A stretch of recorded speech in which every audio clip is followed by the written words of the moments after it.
Welcome back to Real Takes, where we are all movie love all the time with no spoilers and no plot recaps. I'm Ann Stott, and as you might already know, here at Real Takes, we follow the astrological calendar in celebrating different films. And tonight we have entered into the time of the Aquarians. It's late January, and actually there are a lot of influential Aquarian film directors. So John Ford, Ernst Lubitsch, the Russian director Sergei Eisenstein, the Czechoslovakian director Vera Chytilova were all Aquarians. Jim Jarmusch, David Lynch, Michael Mann are all Aquarians. Mia Hansen-Løve and Dee Reese are Aquarians. Oh, Truffaut is an Aquarian. Alexander Payne, Darren Aronofsky. The list kind of goes on and on. So it doesn't surprise me that there are a lot of influential Aquarian directors because Aquarius is an air sign. Aquarians are socially minded. They're forward thinking. It makes sense to me that there would be a lot of Aquarians who would engage in these kind of world building exercises, which is what making a film is, right? Tonight, we are going to talk about Debra Granik and her 2010 film Winter's Bone, starring Jennifer Lawrence, John Hawkes, and Dale Dickey. Now, Winter's Bone is based on the novel of the same name by Daniel Woodrell, and it's set in the Ozark Mountains of rural Missouri. And the story follows Ree Dolly, who's a 17-year-old, very mature girl, very young woman, take your pick, who is the sole caregiver for her two younger siblings because her mother has a mental illness. She's kind of checked out. She's there, but she doesn't know what's going on and can't be reached mentally. And her father, who cooks methamphetamine, has disappeared. And at the top of the film, we learn that her father has signed over the family house as collateral on his bond, but he has disappeared and no one knows where he is. And if he doesn't show up in court in a week, they're going to lose the house. And so Ree goes on this journey to find her father. So this film, Winter's Bone, is sometimes referred to as a social realist film or a neo-neorealist film. Neo-realism came out of Italy during and after World War II when people had seen so much horror and so much pain that they didn't see the point in creating otherworldly or non-real melodrama. They had very real stories they wanted to tell. The most famous neorealist directors are Visconti, De Sica, and Rossellini. Maybe the most famous neorealist films are Rome, Open City, Paisan, and Germany Year Zero, three films made by Rossellini that are all incredibly powerful. Please watch them. And this movement in cinema had a huge influence around the world. And, strains of it can be seen all the way through the sort of gritty 70s American cinema that happened here, but also, movements in other countries around the world. And, there, to one degree or another, there have been directors telling more realistic, less stylized stories all throughout the decades up until now.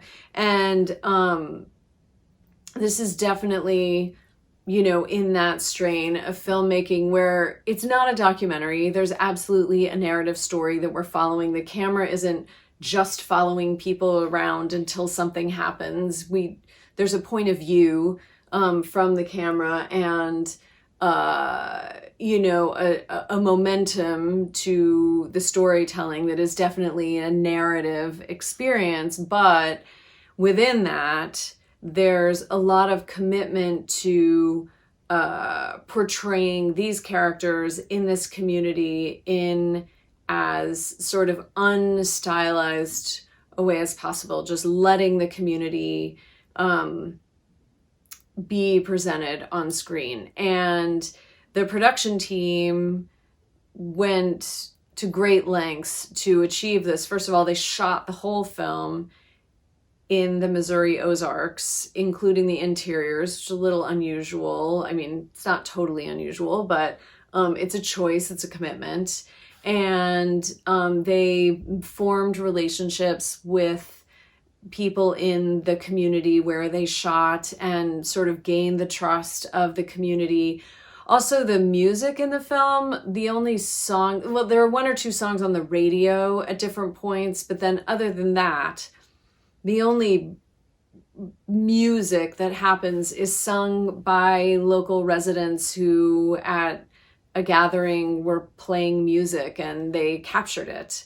So those are the songs. And then the only other soundtrack is sort of very subtle, kind of distorted, heightened sound experiences. So there isn't some big score telling us how to feel throughout the film.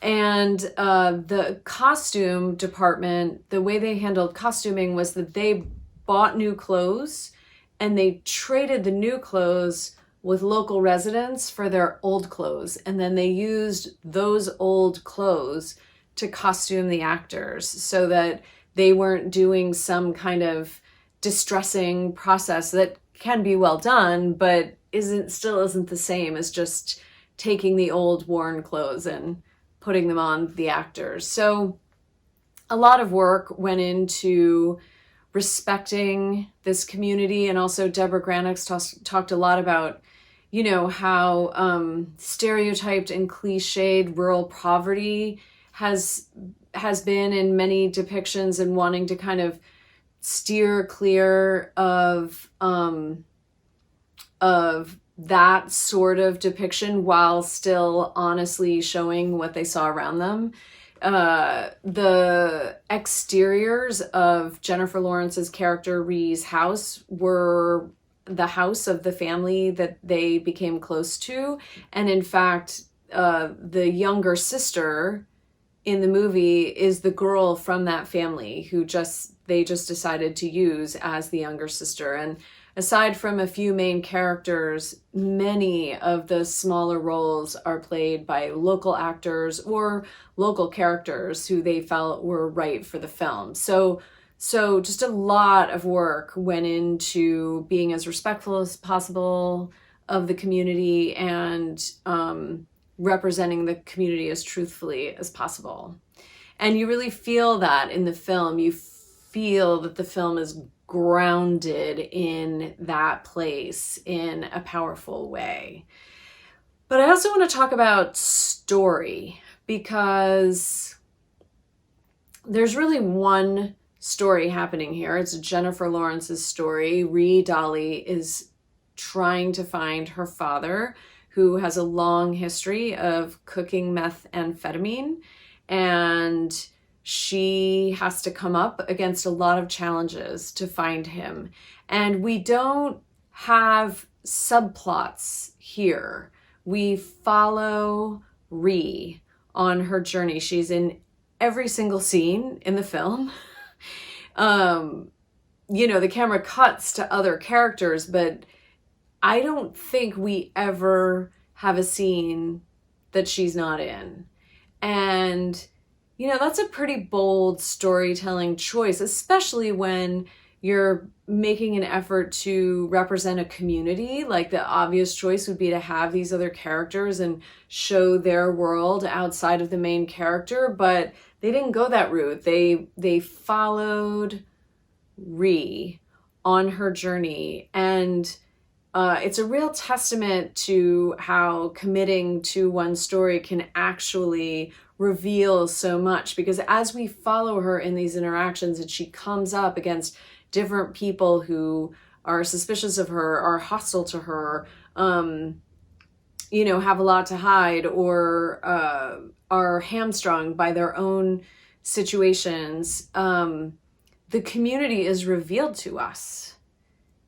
in maybe a more layered way than it would be if we tried to go other places. And yet we're feeling the momentum of this story. We're just on her journey as she faces all these obstacles.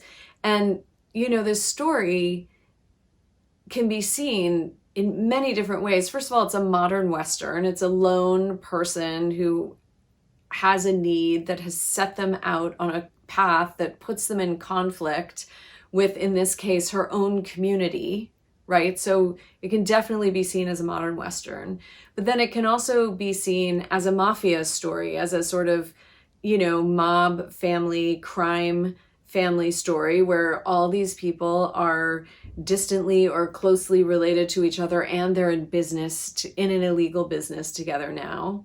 So it has that element to it. And then it can also be seen as, you know, a story about how the evolution of a community is creating conflicting codes of ethics. So there's the sort of mountain culture, traditional family ethics of strength and independence, but also looking out for each other. And then there's the ethics, there are the ethics that grow up around crime and drug culture and drug dealing and secrecy and distrust of the police and all of those, and how those two sets of ethics are coming up against each other as Rhee's need to save her family is, you know, causing too much trouble, bringing up too much information to light, etc. So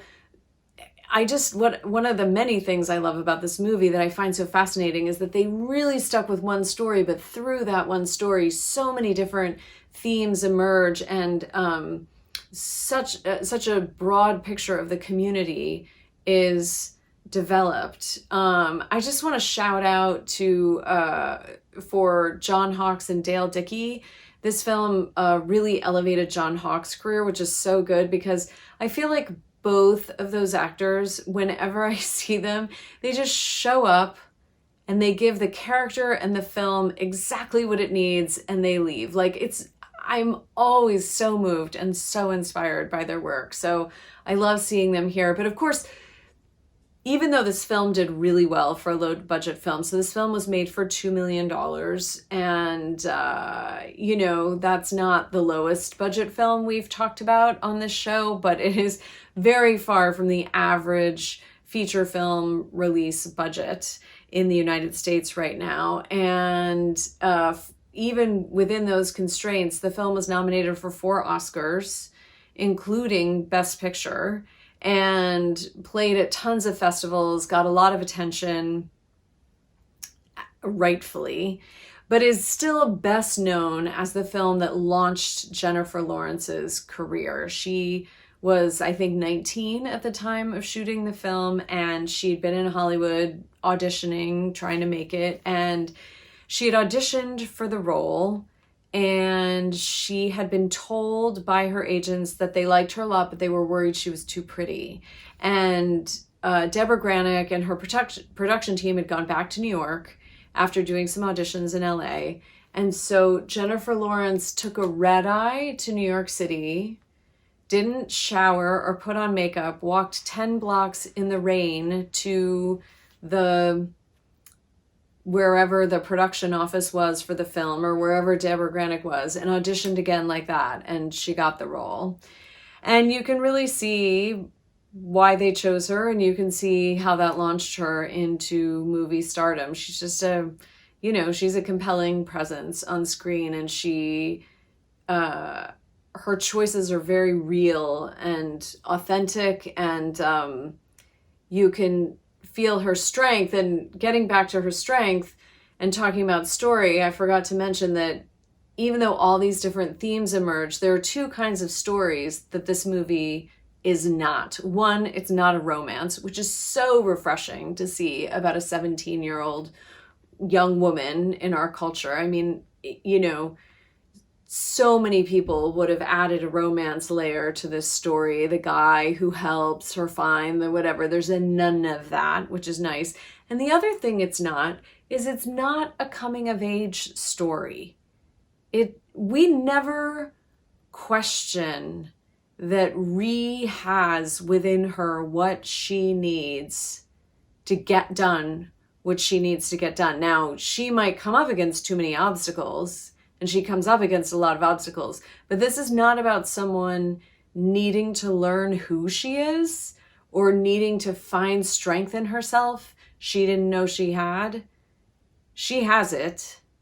And the question is, will she be able to overcome the obstacles in her way? So it's really powerful that we have this story about a young woman and her strength, and not a story about a young woman who needs a lot of help from other people. Not that needing help is bad, I want to be clear.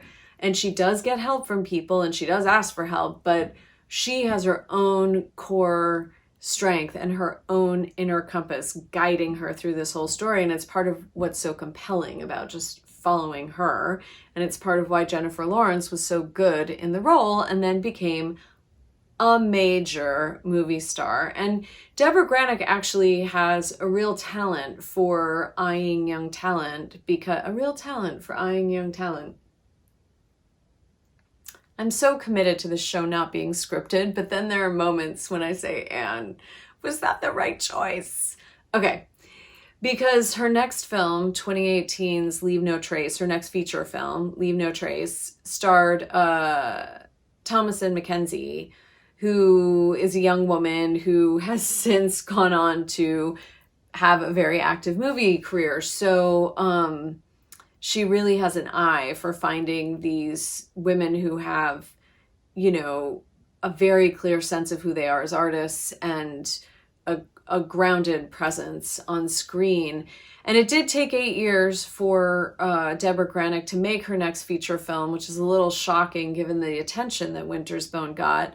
And she's been asked if she thinks that's really a problem of women filmmakers in Hollywood not getting the attention or resources they deserve. And she said, not completely. She thinks that's true for a lot of women trying to make films in Hollywood, but she acknowledges that this style of filmmaking, this neo-neorealist filmmaking or social realist filmmaking, isn't, you know, doesn't have a ton of commercial potential. And so it's very hard to get the funding. And she, in interviews, has sounded sort of resolved to that. Like, that's part of the deal. And these are the films she wants to make. So she makes them as she can make them. But Leave No Trace is a very different story, but beautiful and moving. I love that film too. But I wanted to talk about Winter's Bone tonight. I love it. I hope you love it. If you haven't seen it, please go see it. If you have seen it, tell me what you think about it in the comments, and I will see you next Wednesday. Thanks for watching Real Takes. Hit the subscribe button below so the algorithms will tell you when new episodes are out. And if you want to support Real Takes, please visit my Patreon page where you can join at any tier from $2 to $100 per thing I make. The $15 tier is specifically about supporting Real Takes, and you'll get behind-the-scenes information and be thanked in future videos. See you next Wednesday.